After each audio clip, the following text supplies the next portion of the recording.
매일 성경과 함께하는 아름빛 교회 말씀 묵상 아름빛 바이블 키트 시간입니다. 2025년 5월 28일 수요일 함께 묵상할 말씀은 빌립보서 3장 1절부터 11절입니다. 빌립보서 묵상이 계속되고 있습니다. 어제까지 본 2장에서는 복음 안에서 한 마음과 한 뜻을 품으라고 말하면서 특별히 예수 그리스도의 겸손과 순종을 본받아 나보다 남을 낮게 여기고 자기 자신을 비워 섬기는 삶으로 초대했습니다. 오늘 3장에서는 다시 한번 주 안에서 기뻐하라고 권하는데요.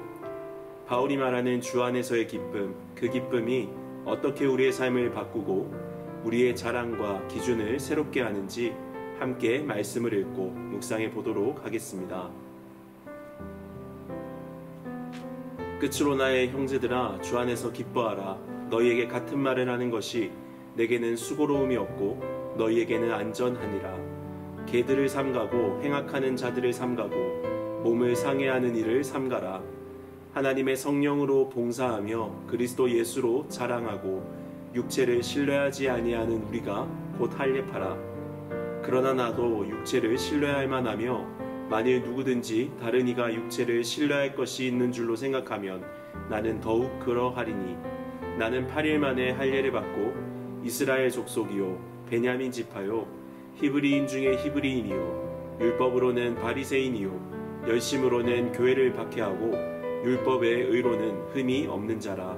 그러나 무엇이든지 내게 유익하던 것을 내가 그리스도를 위하여 다 해로 여길 뿐더러 또한 모든 것을 해로 여김은 내 주 그리스도 예수를 아는 지식이 가장 고상하기 때문이라.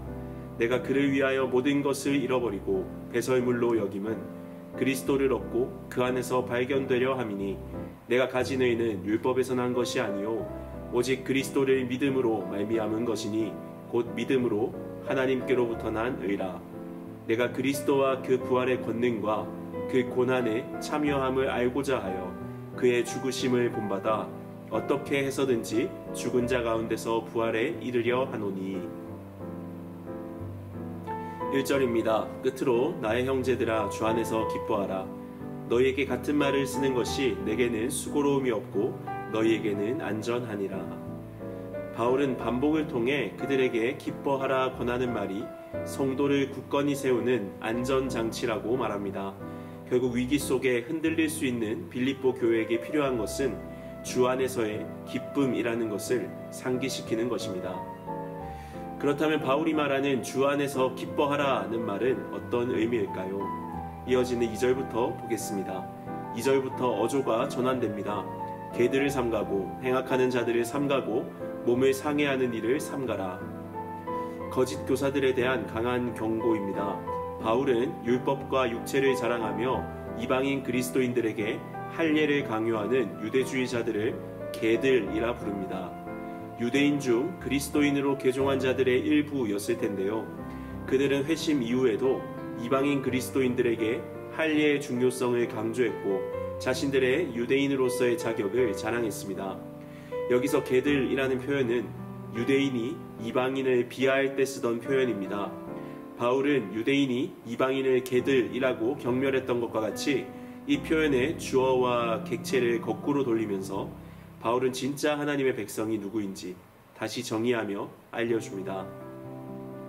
그러면서 할례파에 대해 재정의하는데요. 바울은 오히려 진짜 그리스도 안에서 할례를 받은 자들은 무할례자를 내려다보고 자신의 할례만을 자랑하는 그들과는 반대로 하나님의 성령으로 봉사하는 자, 그리고 예수님을 자랑하고 육체를 신뢰하지 않는 자라고 말합니다. 이어서 바울은 자신의 간증을 고백하는데요. 육체를 신뢰할 만한 조건이 누구보다 많았던 사람, 바로 자신이었다고 고백합니다. 바울은 난지 8해 만에 할례를 받았고 이스라엘 민족 가운데서도 베냐민 지파였고 히브리 사람 가운데서도 히브리 사람, 율법으로는 바리새파 사람, 열성으로는 교회를 박해한 사람, 율법의 의로는 흠 잡힐 데가 없는 사람이었습니다. 한마디로 바울은 유대인으로서 자랑할 수 있는 모든 조건을 다 갖춘 사람이었습니다. 하지만 바울은 거기서 끝나지 않습니다. 무엇이든지 내게 유익하던 것을 내가 그리스도를 위하여 해로 여길 뿐더러 모든 것을 배설물로 여긴다고 고백합니다. 모든 것을 무효로 여기는 것이 아닙니다. 오히려 배설물, 손해로 여기고 있습니다. 그전까지 자신에게 이익이라고 생각했던 자신의 뛰어난 족보와 자신의 성취가 이제는 무효를 넘어 손해라는 걸 알게 된 것입니다. 결국 그가 과거에 자랑하던 모든 것들이 사실 오히려 그리스도를 가리는 장벽이었기 때문입니다. 우리도 마찬가지입니다. 도덕성, 학벌, 사회적 지위, 심지어 열심 있는 신앙조차도 그것이 하나님을 필요 없게 만든다면 그것은 무효를 넘어 손해일지도 모르겠습니다. 그리고 바울은 이제 그 모든 의를 손비 처리해버렸고 개똥으로 여기고 있습니다. 바울로 하여금 이 모든 의를 버릴 수 있게 된 새로운 인생의 목적은 무엇일까요? 바로 그리스도를 얻고 그 안에서 발견되는 것입니다. 8절부터 9절입니다. 내가 그를 위하여 모든 것을 잃어버리고 배설물로 여김은 그리스도를 얻고 그 안에서 발견되려 함이니 내가 가진 의는 율법에서 난 것이 아니요 오직 그리스도를 믿음으로 말미암은 것이니 곧 믿음으로 하나님께로부터 난 의라. 결국 하나님은 은혜로 우리에게 믿음 주셔서 그리스도를 얻게 하시고 그리스도 안에 우리가 거하게 하셨는데 그 결과 내가 그리스도 안에 있기 때문에 더 이상 우리에게 율법에서 난 의가 불필요해졌다는 것입니다. 왜냐하면 그리스도가 온전한 의가 되시기 때문입니다.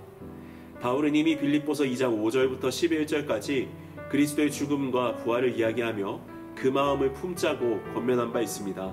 그리고 이제 자신이 그리스도 안에서 발견되기 위하여 그리스도의 죽음과 같은 모습 되는 삶을 살아감으로써 그의 고난에 동참하고 그렇게 함으로써 그의 부활의 능력을 체험하기를 바라고 있는 것입니다. 그 고백이 10절과 11절에 드러나는데요.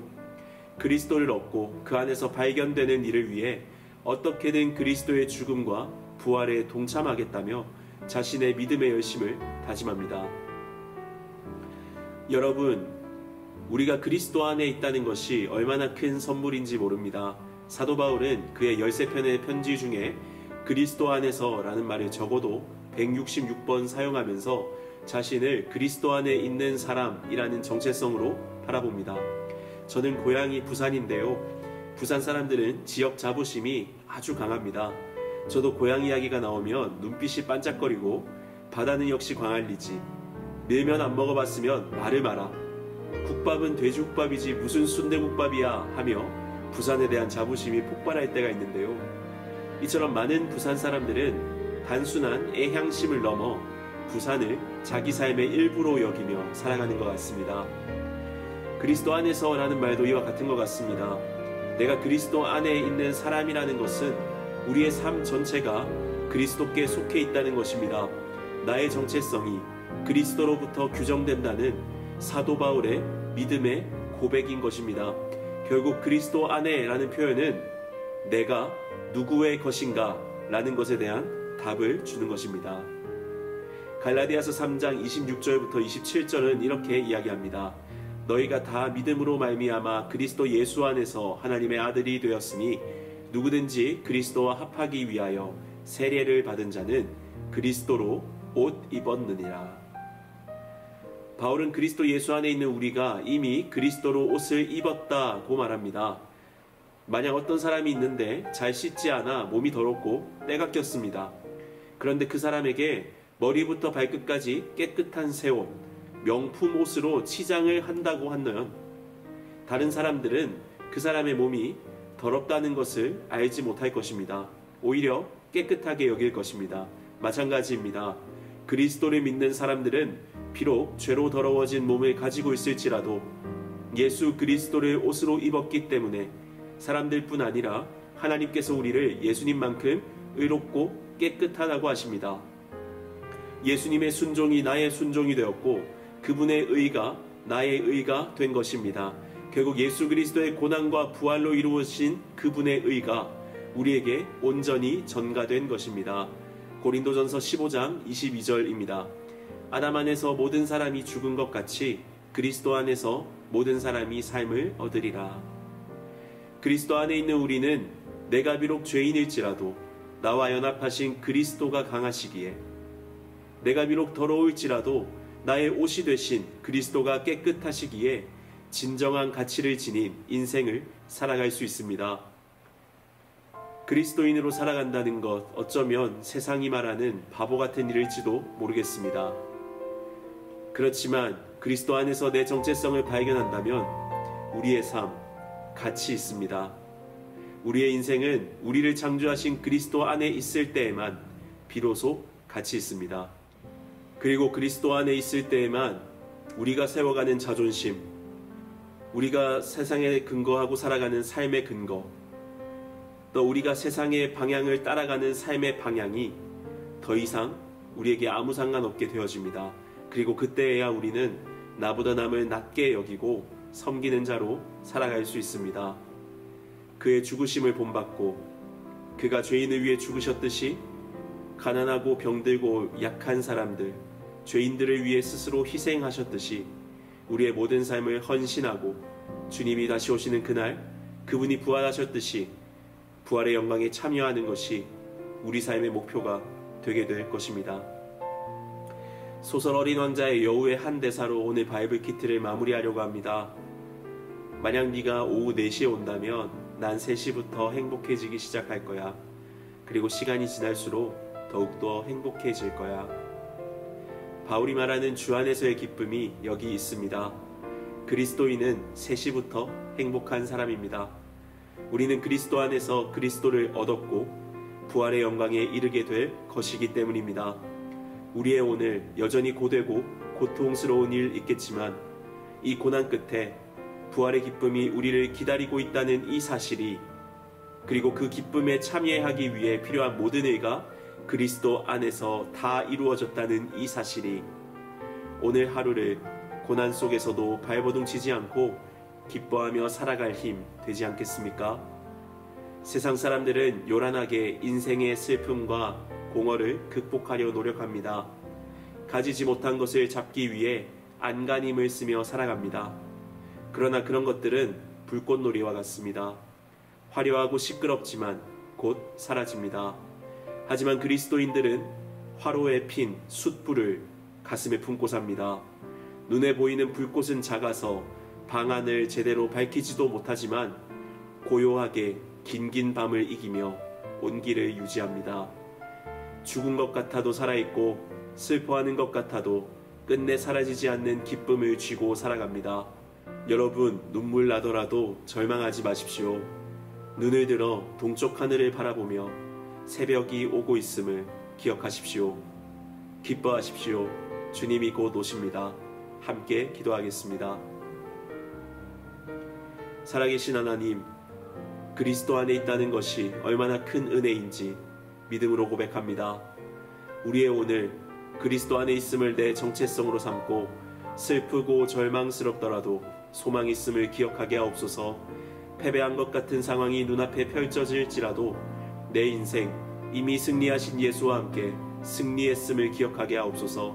우리의 일생 새로운 정체성 아래 그리스도를 얻고 그 안에서 발견되는 인생 되게 하옵소서.